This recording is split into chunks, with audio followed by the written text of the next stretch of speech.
পশ্চিমবঙ্গের তৃণমূল কংগ্রেস সরকার, আরও ভালো করে বললে মমতা ব্যানার্জির সরকার।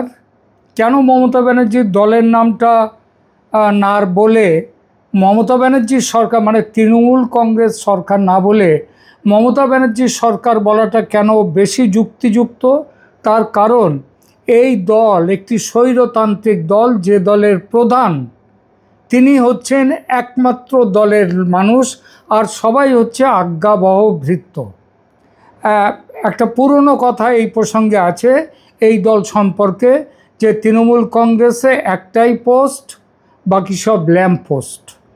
ল্যাম্প পোস্ট তবু আলো দেয়, কিন্তু তারা আলোও দেয় না, অন্ধকার হয়ে থাকে। তো এই সরকারের আজকে বিদায় ঘণ্টা বেজে গেল। আজ 4 মে 2026, এখন সময় বেলা 3:15। এই সময়ে যা ভোটের রেজাল্ট, মানে 2026-এর এপ্রিলের 23 তারিখ এবং 29 তারিখে যে ভোট হয়েছিল রাজ্য বিধানসভার এই রাজ্যের জন্য, তার ফলাফল আজকে প্রায় বেরিয়ে যাওয়ার মুখে। তবে একটা কথা বলে রাখা ভালো, এখনও ফাইনাল রেজাল্ট আসেনি। যে রেজাল্ট এসছে সেটা হলো লিড, কে কতগুলো কেন্দ্রে এগিয়ে আছে সেইটা। এখনও নির্বাচন কমিশন ফাইনাল রেজাল্ট ঘোষণা করেনি। তো আমি বাংলা বিভিন্ন চ্যানেল মাঝে মাঝে একটু দেখেছি।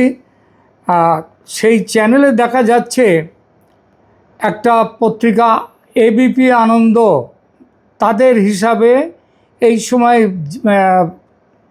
বিজেপি এগিয়ে আছে, লিড নিয়ে আছে 192টিতে, আর তৃণমূল কংগ্রেস ঠিক তার অর্ধেক 96টিতে।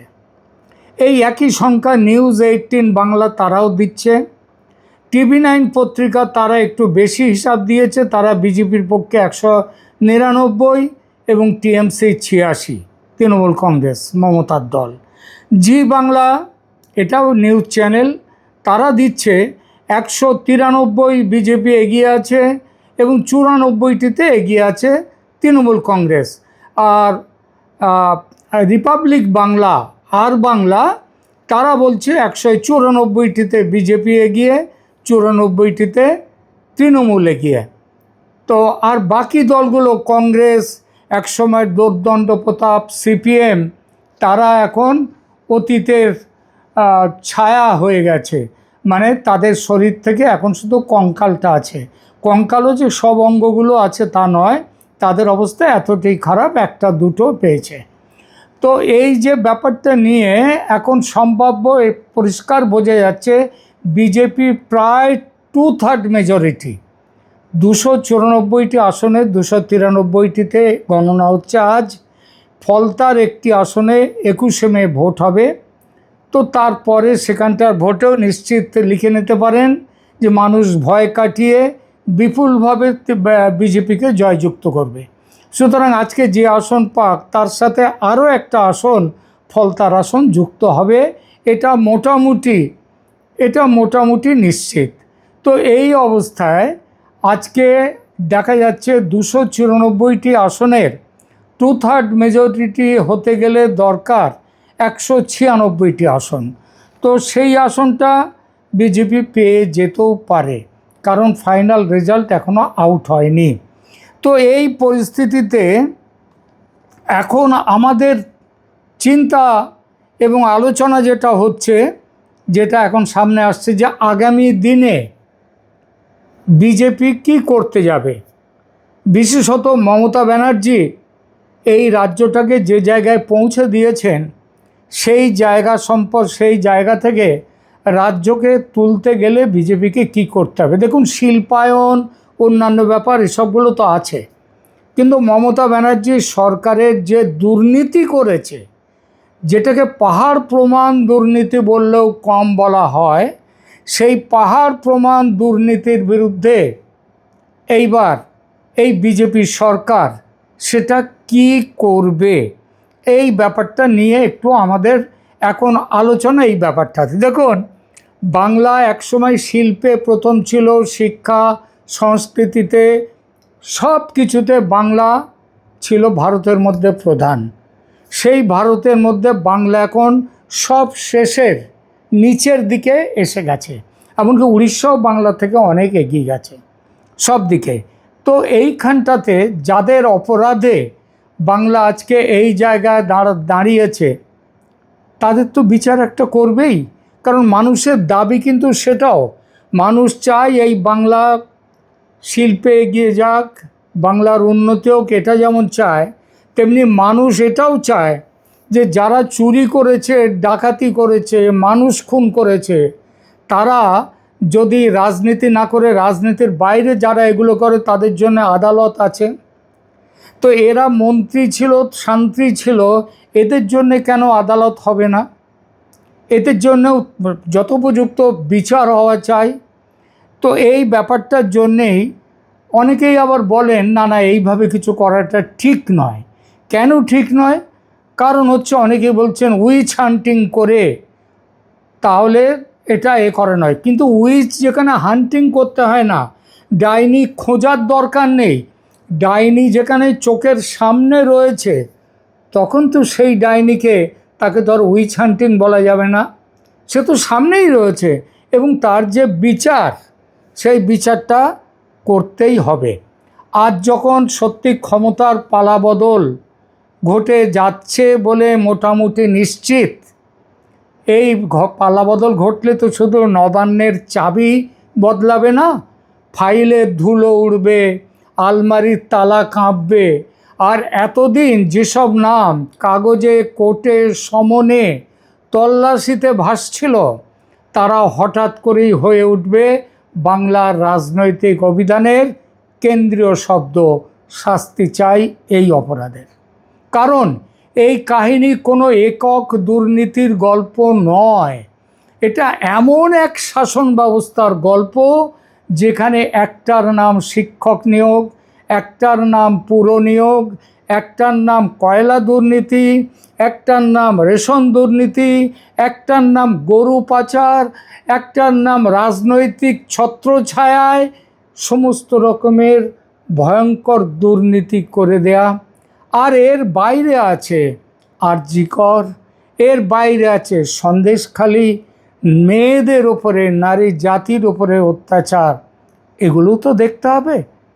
আরজিকর কাণ্ড, যাকে নিয়ে সেই অভয়ার মা এই নির্বাচনে দাঁড়িয়েছিলেন বিজেপি দলের প্রার্থী হয়ে, তার একমাত্র সন্তান ডাক্তার, তাকে হারাবার পর তার বিচার হয়নি। সেই বিচার হয়নি, এই রাজ্যের যিনি মুখ্যমন্ত্রী তথা স্বাস্থ্যমন্ত্রী তথা পুলিশ মন্ত্রী, তারা একযোগে বিচারটাকে নষ্ট করে দিয়েছিল। মানে কোনো ভালো ব্যবস্থা না করে, ময়না তদন্ত না করে তাকে পুড়িয়ে দেওয়া হয়েছিল। আজ সেই অন্যায়ের বিচার চাইতে অভয়ার মা ভোটে দাঁড়িয়েছেন বিজেপির হয়ে, এবং তিনি জিতছেন, তিনি জিতে যাবেন। সুতরাং ভয়ঙ্কর ব্যাপারটা হলো প্রতিটা ফাইল আলাদা, কিন্তু প্রতিটি ফাইলের আশেপাশে বারবার উঠে আসে একই রাজনৈতিক পরিসরের লোকজন। কোন রাজনৈতিক পরিসর? বলা বাহুল্য তৃণমূল কংগ্রেস, মমতা বন্দ্যোপাধ্যায়ের দল, তার সঙ্গী সাথীরা। প্রথমে ধরা যাক শিক্ষক নিয়োগ দুর্নীতি।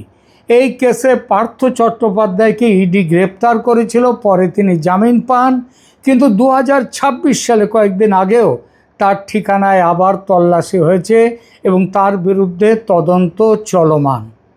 মানিক ভট্টাচার্য, যিনি প্রাথমিক শিক্ষা পর্ষদের প্রাক্তন চেয়ারম্যান এবং তৃণমূল বিধায়ক, তাকেও ইডি গ্রেপ্তার করেছিল, পরে তিনিও জামিন পান। অর্থাৎ এগুলো কোনো ভুল হয়ে গেছে ধরনের মামলা নয়। রাজনৈতিক যে আরজিকর ঘটনা, আরজিকরের তখনকার যিনি প্রিন্সিপাল, তিনি মমতার অত্যন্ত ঘনিষ্ঠ। মানুষের চাপে, প্রচণ্ড প্রতিবাদে মমতা বন্দ্যোপাধ্যায় কী করলেন, তাকে আরজিকর থেকে তুলে নিয়ে গিয়ে ন্যাশনাল মেডিকেল কলেজের দায়িত্ব দিলেন। এই হচ্ছে মমতার বিচার, অর্থাৎ তিনি নিজে প্রত্যেকটি অন্যায়ের সাথে, দুর্নীতির সাথে জড়িত। এটা কোনো ভুল হয়ে গেছে ধরনের মামলা নয়, এটা এমন এক জাল যেখানে মন্ত্রী থেকে বোর্ড চেয়ারম্যান, হাসপাতালের সুপারিনটেনডেন্ট, হাসপাতালের প্রিন্সিপাল সবাই যুক্ত। আর শিক্ষা দুর্নীতিতে তো মন্ত্রী ধরা পড়েছেন পার্থ চট্টোপাধ্যায়, বোর্ড চেয়ারম্যান মানিক ভট্টাচার্য এরাও ধরা পড়েছেন, এরা সবাই তৃণমূলের নেতা। এরপর আসে দ্বিতীয় স্তর, যেখানে তদন্ত শুধু পুরনো নামেই থেমে থাকেনি। যেমন ধরুন সুজিত বসুকে 2026 সালের মে মাসে দীর্ঘ সময় জিজ্ঞাসাবাদ করেছে ইডি। রতিন ঘোষ খাদ্যমন্ত্রী, তাকে এখন খাদ্যমন্ত্রী, পুরো নিয়োগ দুর্নীতি মামলায় তলব করেছে। টাকা নিয়ে হাজার হাজার যাদের কোনো ক্ষমতা নেই, যোগ্যতা নেই, তাদেরকে দেয়া হয়েছে চাকরি। কোনো বাছাই করা হয়নি। এমনকি এমন খবর আছে যে WBCS পরীক্ষায় সাদা খাতা দিয়ে তাদেরকে নাম্বার দিয়ে পাশ করিয়ে তাকে WBCS হিসেবে নিয়োগ করা হয়েছে। প্রশান্ত বর্মন বিডিও, তার কথা তো জানেন, খুনের মামলায় জড়িয়ে পড়ে তিনি ঘুরে বেড়াচ্ছেন, তিনি পালিয়ে গেছেন, আত্মগোপন করে আছেন। কে দায়ী? সব দায় কিন্তু উঠে আসছে একদিকে। দেবাশিস কুমার, তার বিরুদ্ধে ECIR নথিভুক্ত হয়েছে এবং তাকে ইডি একাধিকবার জেরা করেছে বলে রিপোর্টে এসেছে। কুন্তল ঘোষ, শান্তনু বন্দ্যোপাধ্যায়, এই নামগুলোও নিয়োগ দুর্নীতির একই আধারে ঘুরে ফিরে এসেছে। কালীঘাটের কাকু, তিনি তো এক ইতিহাস তৈরি করে ফেলেছেন। তিনি বলেছিলেন তার সাহেবকে কেউ ধরতে পারবে না। কে তার সাহেব? অভিষেক বন্দ্যোপাধ্যায়, মমতা বন্দ্যোপাধ্যায়ের ভাইপো, ভ্রাতুষ্পুত্র, মতান্তরে তার পুত্র। এখন প্রশ্ন হচ্ছে, এরা কি শুধু চুনোপুটি? রাজনীতি কখনোই শুধু সামনে থাকা লোকদের নিয়ে চলে না। যে সরকারের নিচের তলা এত ভেজা, তার ওপরের তলার দেয়াল শুকনো, এই গল্পটা খুব কম মানুষই বিশ্বাস করে। আর সেই কারণেই আলোচনার কেন্দ্রে বারবার আসছে অভিষেক বন্দ্যোপাধ্যায়ের নাম। কয়লা পাচার সংক্রান্ত মানি লন্ডারিং মামলায় তার বিরুদ্ধে ইডির সমনকে চ্যালেঞ্জ করে করা আবেদন 2024 সালে সুপ্রিম কোর্ট খারিজ করে দিয়েছে। ফলে সেই তদন্ত প্রক্রিয়া বহাল আছে। কিন্তু আজ অবধি অভিষেক বন্দ্যোপাধ্যায়কে কাস্টডিতে নেওয়া হয়নি, গ্রেপ্তার করা হয়নি। কারণটা সহজবোধ্য, কারণ তিনি এই তৃণমূল কংগ্রেসের সেকেন্ড ইন কমান্ড, মমতা বন্দ্যোপাধ্যায়ের উত্তরাধিকারী। আর এই মমতা বন্দ্যোপাধ্যায়, তিনি এই সমস্ত ব্যাপার অভিষেক বন্দ্যোপাধ্যায়ের গায়ে হাত দিলে তাকে কি করবেন সেটা তিনি নাকি আগুন জ্বালিয়ে দেবেন একাধিকবার বলেছেন। নিয়োগ দুর্নীতি সংক্রান্ত আলাদা মামলাতেও আদালত ইডি ও সিবিআই এর জিজ্ঞাসাবাদের পথ পুরোপুরি বন্ধ করেনি বলে রিপোর্ট হয়েছে। মানে কথাটা খুব সোজা, অভিষেকের বিরুদ্ধে শুধু রাজনৈতিক স্লোগান নেই, তার ক্ষেত্রে আইনি কাগজপত্র, সমন, আদালত পর্যায়ের লড়াই সব রয়েছে। বড় মাছের গন্ধ এখানেই, কারণ ছোটদের জেরা করে, চুনোপুটিদের জেরা করে, মাঝারিদের তল্লাশি করে বড়দের নাম যদি বারবার আদালত পর্যন্ত পৌঁছে যায়, তাহলে ক্ষমতার বদলের পর যে ক্ষমতার বদল আজ হয়েছে, তাহলে তদন্ত সংস্থাগুলো কোথায় থামবে? তারা আদৌ আর থামবে কি না, এই প্রশ্নটা অমূলক নয়। আজ যে অভিষেক সমন প্রতিরোধ রাজনীতির মুখ, কাল তিনিই হতে পারেন কেন্দ্রীয় জেরা পর্বের প্রধান চরিত্র। তার যে বাড়ি কালীঘাটে, তার যে বাড়ি পাহারা দেয় কয়েকশো পুলিশ, সেই পুলিশ কাল আর থাকবে না। এই নতুন সরকার এলে তার আগেই তিনি পালিয়ে যেতে পারেন। আমাদের মনে হয় চারদিকে সমস্ত জায়গায় ইডি, সিবিআই, সমস্ত বিমানবন্দরে তাদেরকে পাঠিয়ে দেওয়া উচিত, খবর পাঠিয়ে দেওয়া উচিত, যাতে সে দেশত্যাগ না করতে পারে। কারণ বিদেশে তার এত টাকা জমিয়ে রেখেছে যে দেশ থেকে তার সাকরেদরা পালিয়ে রয়েছে যেখানে, তো সেও পালিয়ে যেতে পারে। কিন্তু সুতরাং চেষ্টা করতে হবে তাকে বিচারের মুখে দাঁড় করাতে হবে, তাকে গ্রেপ্তার করতে হবে। কিন্তু গল্প এখানেই শেষ নয়। অনুব্রত মণ্ডলের ক্ষেত্রে আমরা দেখেছি, বীরভূমের অনুব্রত, সিবিআইয়ের গরু পাচার মামলায় তিনি 2024 সালে সুপ্রিম কোর্ট থেকে জামিন পেয়েছেন, কিন্তু একই পর্বে ইডির মামলা আলাদাভাবে বহাল আছে, এখনও আছে। জ্যোতিপ্রিয় মল্লিক খাদ্যমন্ত্রী ছিলেন, রেশন দুর্নীতি মামলায় ইডি 2023 সালে তাকে গ্রেপ্তার করে, পরে 2025 সালে তিনি জামিন পান। পশ্চিমবঙ্গের মমতা ব্যানার্জি মন্ত্রিসভার আইনমন্ত্রী মলয় ঘটক একদা ছিলেন আইনমন্ত্রী, তিনি কয়লা মামলা নিয়ে আদালতে সুরক্ষা চাইলেও দিল্লি হাইকোর্ট তাকে সুরক্ষা কবচ দেয়নি। অর্থাৎ কেসের ধরন আলাদা, নাম আলাদা, কিন্তু থিম একটাই, বিষয় একটাই, ক্ষমতার করিডোরে থেকে তদন্তের করিডোর। এখানে কেউ যদি বলে এসব তো কজনের নাম, পুরো দলকে টাকা দেওয়া টানা হচ্ছে কেন, তাহলে তাদের স্মরণ করাতে হয় সারদাতে কুণাল ঘোষ, মদন মিত্র, সুদীপ বন্দ্যোপাধ্যায়, সৌগত রায়, এদের সবার নাম উঠে এসেছে। ফিরাদ হাকিম, তার নাম উঠে এসেছে নারদাতে উঠে এসেছে মদন মিত্র, সুব্রত মুখোপাধ্যায়, শোভন চট্টোপাধ্যায়। তাদেরকে গ্রেপ্তার করেছিল সিবিআই, পরে আদালত থেকে ইন্টারিম বেল মিলেছে, কিন্তু মুক্তি মেলেনি। অর্থাৎ এই ধারাটা নতুন নয়, নতুন হলো এখন মানুষের ধৈর্য পুরনো হয়নি।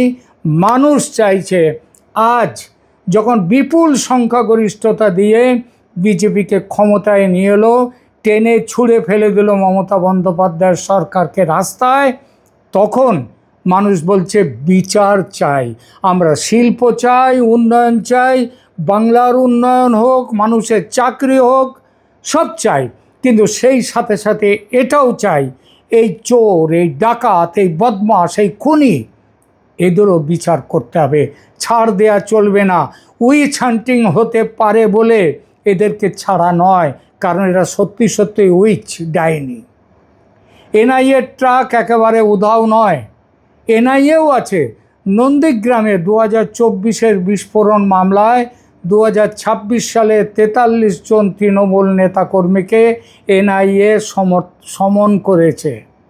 আর মালদার মামলায় আব্দুল রহমানের মতো স্থানীয় তৃণমূল নেতাকেও তলব করা হয়েছে। মানে শুধু ইডি নয়, শুধু সিবিআই নয়, একাধিক কেন্দ্রীয় সংস্থার নথিতে তৃণমূল সংলগ্ন নামের উপস্থিতি এখন রাজনৈতিক আলাপের একেবারে কেন্দ্রে, সেন্টারে চলে গেছে। এবার আসি সবচেয়ে বড় প্রশ্নে। অভিষেক বন্দ্যোপাধ্যায় খুব শিগগিরই তার দরজায় ইডি, সিবিআই এসে কড়া নাড়ুক, তাকে ধরে নিয়ে গিয়ে তিহারের জেলখানায় ভর্তি করে দিক। যুবরাজ, গণতন্ত্রের যুবরাজ, এটা গণতন্ত্রের লজ্জা, গণতন্ত্রের অপমান। তাকে বিচার করতেই হবে, তাকে ধরতেই হবে, তাকে আইনের মুখে দাঁড় করাতে হবে। এবার আসি তার পিসি, যিনি এই ডাকাত দলের মক্ষী রানী, সেই মমতা বন্দ্যোপাধ্যায় প্রসঙ্গে। আজকের দিনে প্রকাশ্য রিপোর্টে তাকে অভিযুক্ত, সমনপ্রাপ্ত, এফআইআর বা ইসিআইআরে তার নাম আছে, তার নামে চার্জশিট আছে, এটা বলা যায় না। কারণ তিনি মুখ্যমন্ত্রী ছিলেন, তার বিরুদ্ধে মামলা করতে গেলে অনেক বড় পারমিশন নিতে হয়। এই তথ্যটা সেই জন্যই তাকে নেওয়া হয়নি, কিন্তু তার সাঙ্গপাঙ্গ সবার নামই ওখানে আছে। এই তথ্যটা বলা জরুরি এই জন্যেই, রাজনৈতিক বক্তৃতা আর আইনি নথি এক জিনিস নয়, কিন্তু রাজনীতির দায় আছে, সেটা কি নেই? শিক্ষক নিয়োগ দুর্নীতিতে প্রাক্তন শিক্ষামন্ত্রী গ্রেপ্তার হয়েছেন, বোর্ড চেয়ারম্যান গ্রেপ্তার হয়েছেন, একের পর এক তদন্ত চলছে। আবার 2026 সালেও ইডির তল্লাশি। এসবের পরেও যদি কেউ বলে মন্ত্রিসভার প্রধান কিছুই জানতেন না, তিনি ধোয়া তুলসী পাতা, তিনি শুধু হাওয়ায় চটি পরেন আর সাদা শাড়ি পরেন, ওই সাদা শাড়ির দামটা জানেন না, ধনেখালির বিধায়ক অসীমা পাত্র স্পেশালি বানিয়ে নিয়ে এসে দেন, তাহলে মানুষ তো প্রশ্ন তুলবেই যে তিনি সততার প্রতিমূর্তি। সেই পোস্টার 2011 সালে দেখা গেছে, তারপর যত দিন গেছে সেই পোস্টার চলে গেছে। এখন তিনি হয়েছেন দুর্নীতির প্রধান প্রতিমূর্তি।